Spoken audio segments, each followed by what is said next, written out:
Today we're in the kitchen and we're cooking up a cut of meat that a lot of hunters throw away. Today we're cooking venison heart. I'm gonna show you how I prepare it, how I cook it up, and why you might not wanna toss this cut of meat aside. Stick around for this week's episode of DC Outdoors. Hi, my name is Dan and welcome back to DC Outdoors. If this is your first time here and you like outdoor adventure videos, gear reviews, and other outdoor related stuff, please get started by hitting that like, that subscribe, and the bell notification button so you don't miss anything. Well, let's get cooking. All right, so before we dive in on this one, guys, you might be asking, why would anybody cook venison heart? I'm gonna tell you guys, venison heart is absolutely delicious. It's one of the most tender cuts of meat that you're gonna be pulling from your deer. So it is absolutely awesome. The second piece that's really important to me is you harvested this animal. So it's absolutely important to me not to waste anything. And again, this is a great meal that you'll be able to pull from your deer. Again, a third piece of this one is it's respecting the animal. Again, you harvested the animal, you made a decision to bring this thing home with you, respect it, treat it well. This is again another cut that's absolutely delicious. So again, really encourage you to give it a try. But anyways, I'm gonna jump right away and show you how to prepare the heart for cooking. And then I'm gonna show you how I cook up one of my favorite dishes, which is venison heart with peppers. And again, you can cook this dish on the grill if you prefer, or I'm gonna be doing it today right here in a cast iron pan. So anyways, let's get cooking. Here's the list of ingredients, all things you probably already have around the house. Okay, so for this you're gonna need a sharp knife. I like to use a boning knife. The first thing you're gonna do is wanna just cut off this top part. I'll be honest with you, you could probably eat it, but it's full of gristly parts that are just kind of gross. So I just sort of cut off the top. The next thing you're gonna wanna do is open it up like a book. There's basically no real right or wrong way to do this, but you basically wanna open it up so you can get into the different chambers and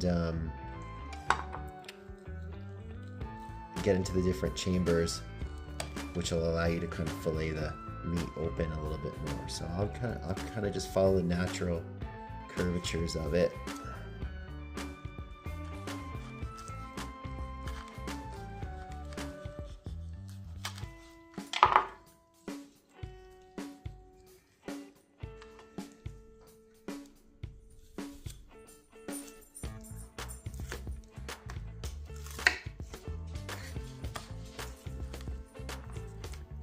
Get rid of all this yucky stuff.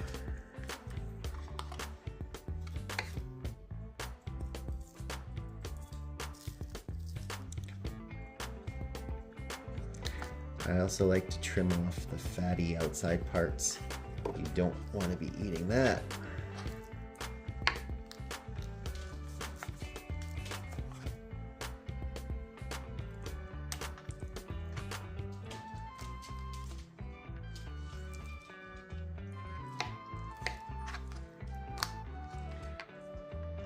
There's one piece.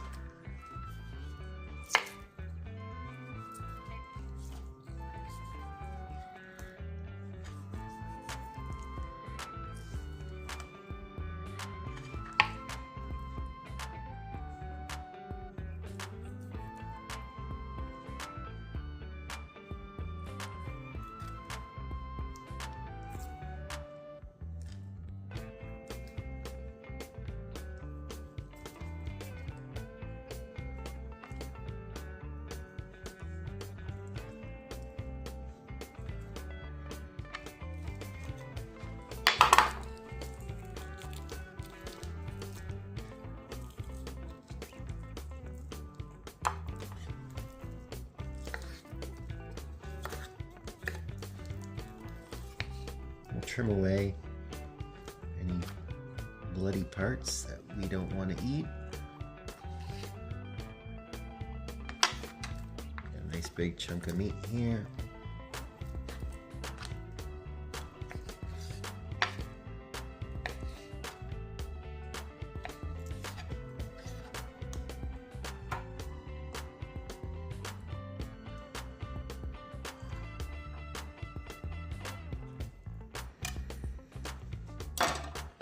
Next, we're going to get our marinade going. So we're going to start with 2 tablespoons of our olive oil.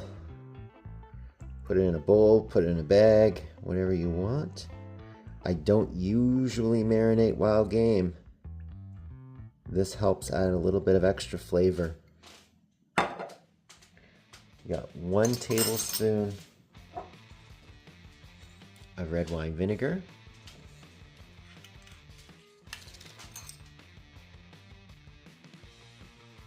There we go.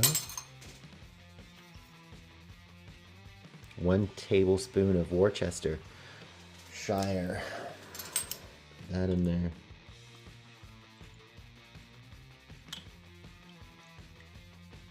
There we go. Next we got a teaspoon of salt. Teaspoon of salt. Teaspoon of pepper. Teaspoon of oregano.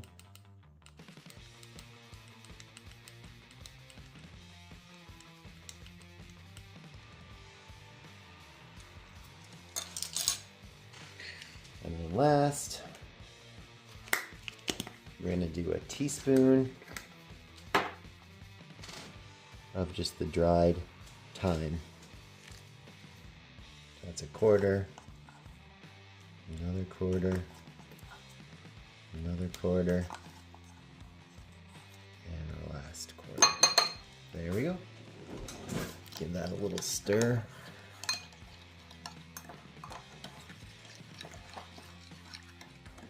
And then we'll get our venison pieces in there next.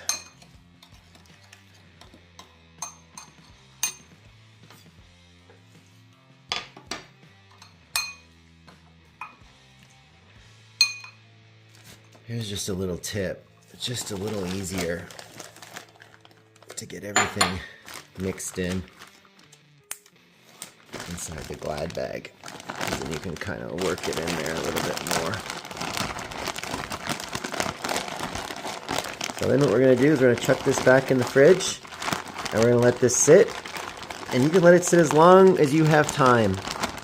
You can throw it in the fridge for half an hour, 20 minutes. You could throw it in there all day, however you want.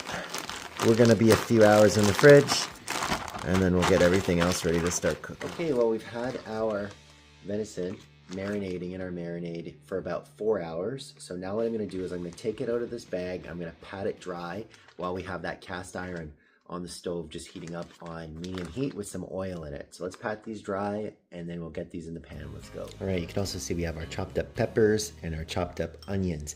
You can do this recipe on the grill. If you want to do this on the grill, I recommend leaving these pieces bigger, but we're doing them on the cast so we can afford to chop them up a little bit more.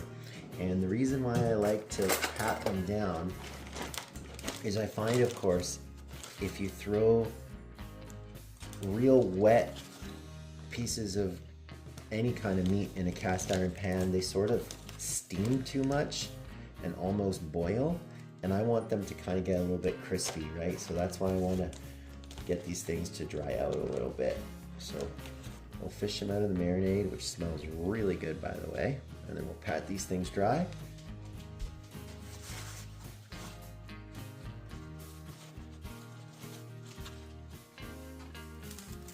Good, you know the pan's hot when the water sizzles. Let's get our meat in the cast. We're gonna want to cook these things to about 130 degrees internal temperature. I like to leave them alone as much as possible. Like I said, I'm hoping that I can get some char on them. That's kind of the plan here with this.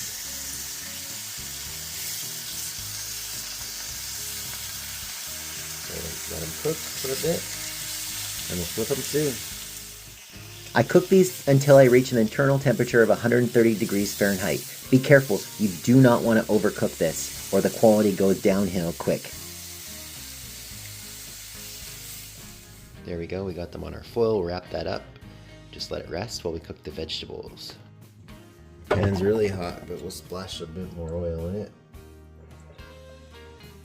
And we'll throw in the vegetables. I let the meat rest for 10 minutes while I cook the peppers and the onions.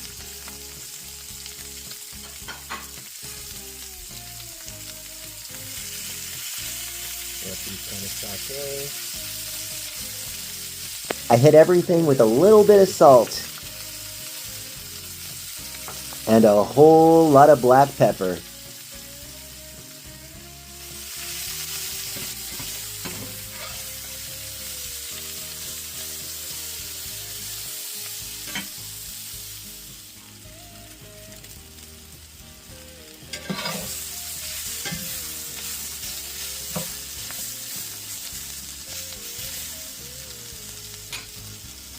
All right, there we go. There's our venison. I'm gonna pull it off.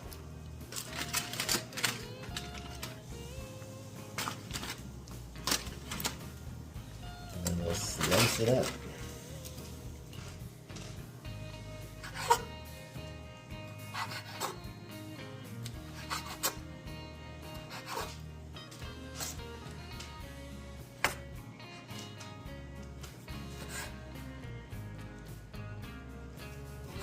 Give them a little bit more salt and a little bit more pepper. And I'll plate everything up. Let's go. Okay, here we go. We got our venison, our vegetables, and our bread. So let's give it a little try. There we go. Great. It's tender. Tastes delicious with the marinade on it. A little bit of extra salt and pepper was pretty good. We like it with the bread. Whereas if you want to, you can put some of the meat and vegetables on the bread. Kind of eat it that way if you want, but pretty good. I think we're gonna keep chewing away at this, and then we'll check back in with you. All right, well, that was delicious. Tender, rich, and no gamey taste at all. If you haven't cooked deer heart before, you're totally missing out. Give it a try. You absolutely won't regret it. I love these simple and easy field to table meals. Again, stuff that you can make here at home on a weeknight or cook out in the field, even at camp if you want. If you want more wild game cooking recipes, let me know down below in the comments. I would love to have some more suggestions from you guys if you like this kind of video. And if you've cooked venison heart before, deer heart before, let me know as well down in the comments. What are some of your favorite recipes that you like to cook? If you made it this far, again, I want to thank you so much for watching.